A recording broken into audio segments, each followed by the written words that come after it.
Assalamualaikum warahmatullahi wabarakatuh.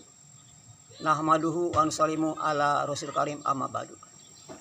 Para hadirin pemirsa YouTube, pemirsa dan Facebook yang dirahmati Allah. Ada beberapa kelebihan pada diri seorang wanita daripada kaum laki-laki. Ada 4, Pak, kelebihan bagi seorang wanita daripada kaum laki-laki. Pertama, wanita ini mudah menerima agama, mudah menerima hidayah, mudah dia masuk keimanannya ke dalam hati, dalam dirinya. Ya, kita ambil contoh di zaman Nabi dulu berdakwah. Itu tidak satupun wanita itu yang mereka itu yang bukan Islam. Mereka semuanya Islam, mereka semuanya beriman. Mereka semuanya tauhidnya benar. Tetapi di kalangan laki-laki ya banyak, Pak.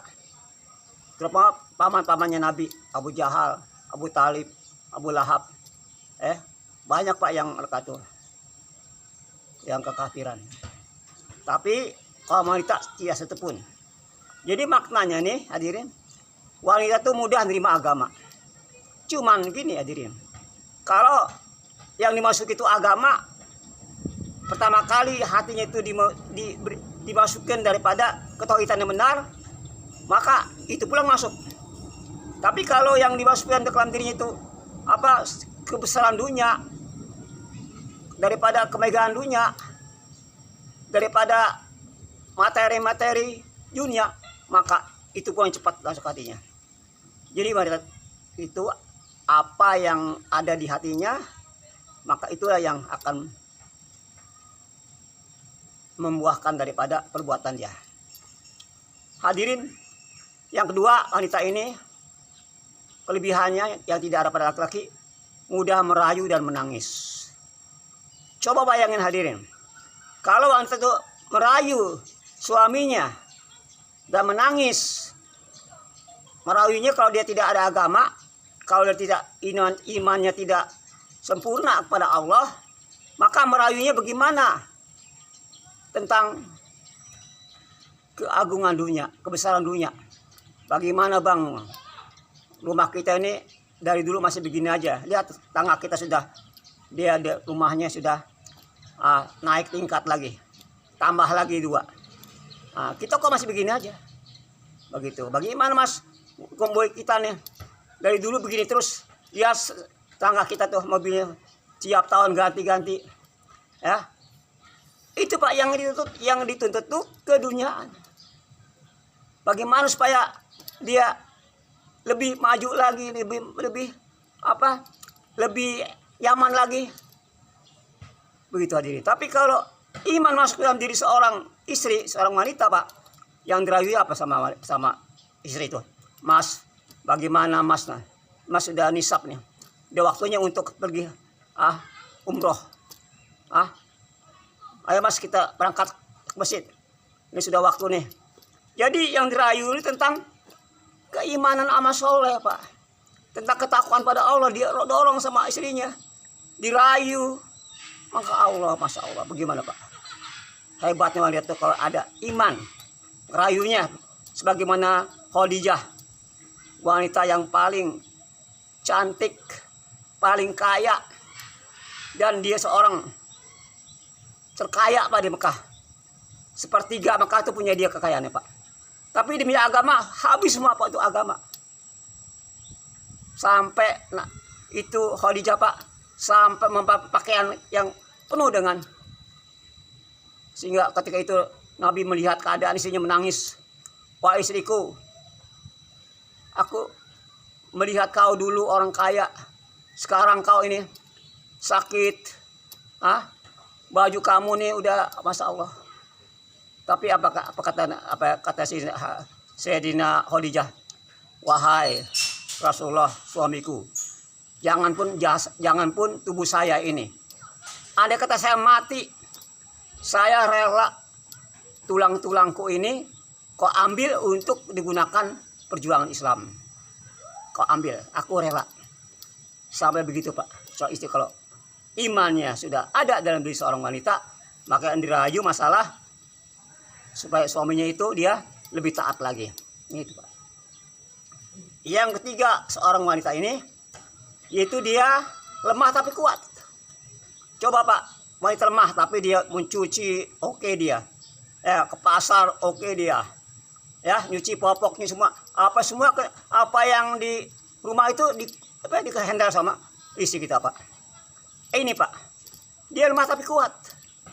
Maka hadirin, janganlah jadikan istri kamu tuh pelayan. Jongos, jadikan istri kamu tuh ratu.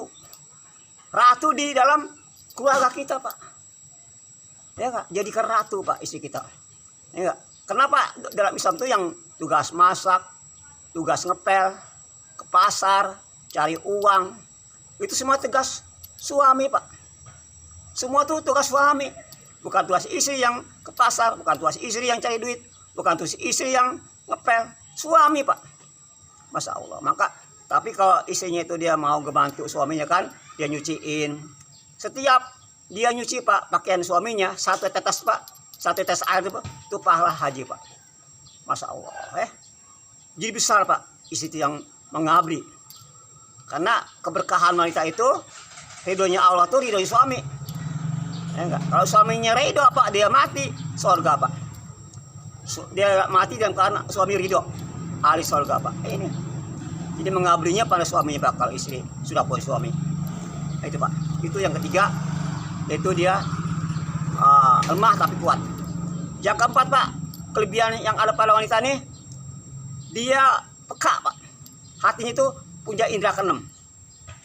Jadi dia kalau nyeleweng Pak, suaminya dia tahu Pak, kontak Pak. Dia tahu kalau suaminya nyeleweng lagi ini, dia kontak batin Pak. Itu isi yang soleh Pak. Orang yang itu, seorang istri itu punya kelebihan begitu. 4 kelebihan Pak yang ada pada diri seorang wanita. Maka Pak, kalau wanita yang soleh Pak, Bapak pulang ke rumah nih, ya enggak, pas pulang Bapak enggak dapat penghasilan nih, enggak dapat uang, dia kasihan. Masya Allah, suami saya capek-capek cari uang tapi enggak hasil, malah kasihan Pak. Dibukain bajunya kan, dibukain sendalnya, Masya Allah Pak. Tapi kalau tidak ada agama bagaimana, Masya Allah Pak, dia pulang gimana? Boro-boro dibukain bajunya Pak, yang ada cemburutin Pak, ya, yang ada cuekin. Ini Pak kalau nggak ada agama, ya begitu Pak sikap seorang kita. Kalau dia benar, amalnya benar Pak. Hadirin yang dirahmati Allah Subhanahu Wa Taala. Jadi gini Pak.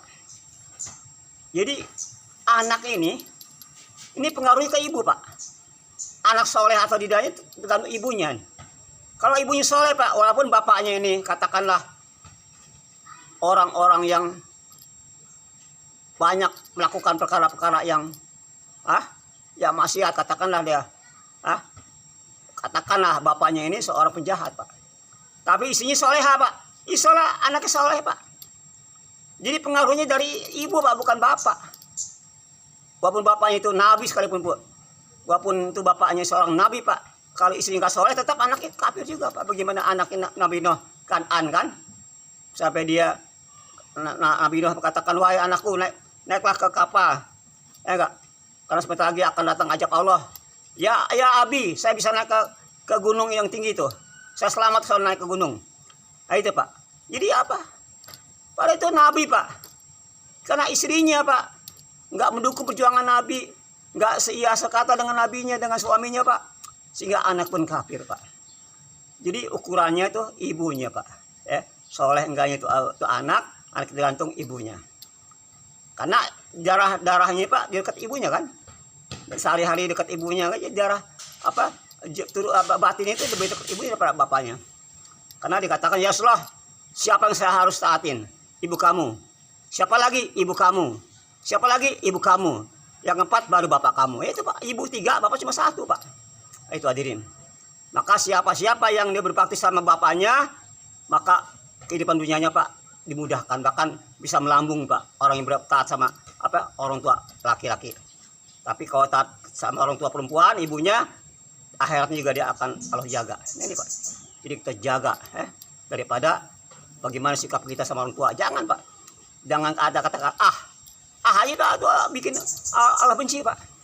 Kata itu sama orang tua nggak boleh. Nah, itu Pak. Jadi itulah kehadirannya. Maka wanita ini Pak, masya Allah ya, kalau dia benar-benar Bapak dia melaksanakan ya. Kenapa? Di zaman dulu Pak, wanita tuh nggak ada harganya. Bagaimana ke Islam itu baru pertama Islam itu mulai ada. Bagaimana nilai wanita Pak? Nggak ada harganya. Masya Allah Pak. Itu kalau misalnya lahir Pak, wanita langsung dikubur. Bagi dia sia katanya kan. Kalau lahir wanita. Tapi kalau laki-laki bawa hoki. Wajah gitu Pak. Jadi kalau misalnya lahir tuh istrinya melahirkan perempuan, Pak dia langsung Pak ngambil cangkul ya untuk ngubur anak sendiri Pak. Sia Pak. Mata dua, kalau dia nggak usir tuh anaknya atau dikubur mati. Hidup Pak itu anaknya. Itu zaman dulu Pak. Zaman jahilah dulu. Maka itulah hadirin, sekarang dengan adanya Islam ini wanita dimuliakan. Bahkan kalau siapa punya anak 3, bapaknya benar-benar menjaganya kan, dan dia mengutamakan yang lain daripada yang lain, maka bersama Nabi yang di surga Pak. 2 atau 3 Pak, bapak punya anak perempuan 3 nih, dan bapak gauli yang baik, bapak ajak kepada kebaikan Pak, bapak utamakan keperluannya, maka bapak bersama nanti dengan Nabi Pak. 2 atau 3 anak perempuan Pak. Ini Pak. Jadi begitu dihargai wanita Pak ya. Wanita. Ya mudah-mudahan Pak ya, mudah-mudahan kita ini dikasih kepahaman sama Allah. Semoga kita istiqomah dalam kita melaksanakan perintah Allah. Subhanahu wa bihamdihi, subhanahu wa bihamdika, astagfirullahaladzim. Assalamualaikum warahmatullahi wabarakatuh.